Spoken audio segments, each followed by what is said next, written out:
Pemirsa, sosialisasi dan serasehan yang digelar oleh Pemkab Blitar melalui BPBD Kabupaten Blitar ini turut menghadirkan narasumber dari BMKG Karangkates untuk memberikan pengarahan terkait bencana kepada semua tamu undangan yang hadir.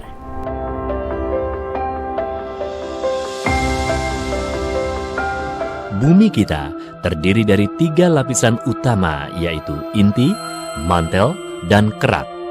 Kerak bumi terpecah-pecah menjadi 12 lempeng. Ada lempeng samudra yang tertutup samudra yang luas, ada lempeng benua yang muncul sebagai daratan-daratan. Lempeng-lempeng ini padat dan menumpang di atas mantel bumi yang tersusun atas lelehan magma. Kondisi ini menyerupai kerupuk yang berada di atas bubur. Akibat reaksi unsur-unsur radioaktif, suhu inti bumi mencapai ribuan derajat Celcius. Panas inti bumi ini memicu terjadinya arus konveksi di mantel bumi, menyerupai arus konveksi yang terbentuk dalam air yang sedang dipanaskan. Akibatnya, kerak bumi yang menumpang di atas mantel bergerak mengikuti pergerakan arus konveksi di bawahnya. Lempeng yang saling bertabrakan ini akan saling menekan sehingga menimbulkan retakan dan patahan. Retakan dan patahan walau hanya beberapa sentimeter akan menimbulkan getaran hebat pada permukaan bumi. Peristiwa ini dikenal sebagai gempa bumi. Pelentingan atau patahnya lempeng ini dapat menyebabkan terjadinya sembulan lempeng secara tiba-tiba. Ini mengakibatkan terjadinya gangguan kesetimbangan air laut sehingga terbentuklah rangkaian gelombang yang menyebar ke segala arah. Inilah yang disebut gelombang tsunami.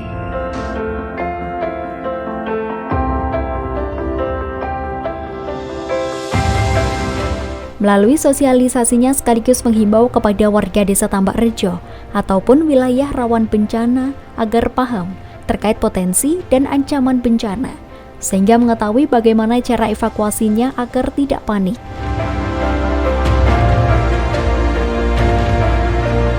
Bumi adalah getaran di permukaan bumi yang diakibatkan oleh pelepasan energi akibat dari pergerakan kerak bumi secara tiba-tiba seperti yang telah dijelaskan tadi.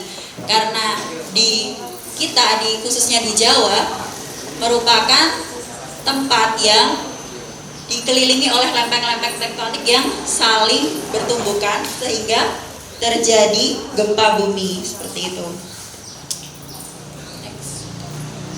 Nah, ini tadi apabila gempa buminya terjadi di daratan, nah di daratan itu seperti yang dikatakan oleh Pak Bupati juga, warga Surabaya takut terjadi ancaman gempa bumi besar di Surabaya. Itu karena adanya sesar kendeng di Surabaya. Nah, sesar kendeng itu apabila nanti ketika dia diketahui aktif, dia akan mengakibatkan gempa bumi yang di daratan. Nah, memang gempa bumi yang di daratan itu tidak menimbulkan tsunami, tapi ketika gempa bumi terjadi di daratan, dia pasti akan merusak daratan itu. Sedangkan daratan seperti yang kita tahu pasti banyak penduduk seperti itu kan.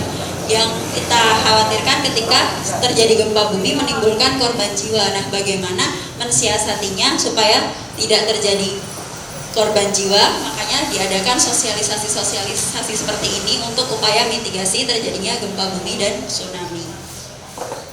Nah, untuk jenis patahannya sendiri ada 3, seperti yang tadi digambar, ada patahan naik, patahan turun, dan patahan mendatar.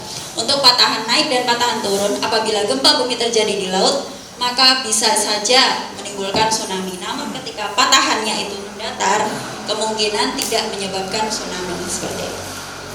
Untuk rawannya kita ada 12 desa di 4 kecamatan, dan yang untuk termasuk yang paling banyak penduduknya kan berada di sini di Tambak Rejo sini. Makanya EWS-nya juga kita pasang di sini.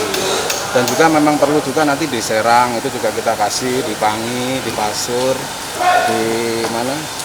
Di tempat lain juga, di pinggir-pinggir pantai yang dimungkinkan banyak orang juga kita pasang seperti itu. Mudah-mudahan tahun-tahun depan sudah bisa terpasang. Kita ajukan ke pusat, Pak? Ya, kita ke pusat. Dan menghadapi situasi macam itu, kita kan tidak cukup dengan menyiapkan peralatan. Tapi kalau manusianya sendiri yang berada di pantai tidak kembali siap, sebenarnya mereka tuh sudah tahu karena kita juga dulu pernah ada pelatihan buat di sini kan ada, terutama di Tambarrejo ini ada FPRB tuh. Ada masyarakat yang menggabungkan di dalam forum pengurangan risiko bencana. Itu ada susunannya ada, dan mereka yang sudah pernah mendapatkan pelatihan. Nah, dengan adanya pemberitaan semacam, kita perlu refresh lagi pada mereka. Ayo kita mengulang lagi bagaimana caranya kalau ada tanda-tanda tsunami. Mitigasi bencana ya? Ya, supaya kita bisa mengurangi risikonya bencana, itu mitigasinya seperti itu. Dan itu yang kita lakukan hari ini dengan sosialisasi itu istilahnya kita refreshing. Sesuai dengan arahan Pemprov Jatim, dengan adanya isu potensi bencana alam gempa bumi dan tsunami di pesisir pantai selatan ini, diharapkan tidak membebani masyarakat yang sedang menghadapi pandemi COVID-19. Dan masyarakat pesisir pantai dihimbau tidak panik ketika menghadapi ancaman bencana. Jangan panik ya, kita sosialisasikan, dan itu adalah Allah ya, dari Allah semua ya. Dari Allah kita harus berdoa, mendekatkan diri pada Allah. Ya, karena bencana itu macam-macam, ada bencana alam, bencana sosial, dan bencana non alam. Seperti non alam yang COVID ini. Ternyata alhamdulillah hari ini kan orange semua sama kuning, tidak ada yang merah. Ya, mungkin ada desa-desa tertentu, tapi tetap kita orange ya secara kumulatif. Dan himbauan-himbauan lagi untuk masyarakat harus memahami betul tentang tanda-tanda bencana alam, tanda-tanda alam. Dan rawatlah alam, dan alam akan membantu kita. Wis itu rawatnya alam membantu kita. Dan alam itu berzikir mas kepada Allah. Kalau sudah alam membantu kita luar biasa, nggak akan terjadi. Tujuan hari ini adalah untuk kita refresh. Bagaimana sih kalau ada tsunami? Kalau masyarakat di sini paham tentang tanda-tanda tsunami, sebenarnya EWS itu juga nggak perlu. Jadi tanpa ada sebenarnya ya, ini bukan langsung nggak perlu, itu jangan seperti itu. Kalau masyarakat sudah tahu tanda-tanda seperti itu, tanpa ada warning dari pemerintah pun, mereka sudah harus melakukan upaya evakuasi. Tanggap. Siapa yang harus dievakuasi dulu? Diri sendiri dulu, dirinya dulu, keluarganya, anak istri dan sebagainya, tetangganya, baru lingkungannya. Itu yang harus dievakuasi. Baik pemirsa, demikianlah tadi berlangsungnya sosialisasi dan serasehan dalam menghadapi bencana tsunami dan juga gempa bumi yang ada di Desa Tambarrejo. Melalui sosialisasi ini, PJS Bupati Blitar berpesan kepada masyarakat agar tidak panik dalam menghadapi ancaman bencana, khususnya gempa bumi dan tsunami. Akhirnya, saya Devi Ade pamit, sampai jumpa dan salam CTV.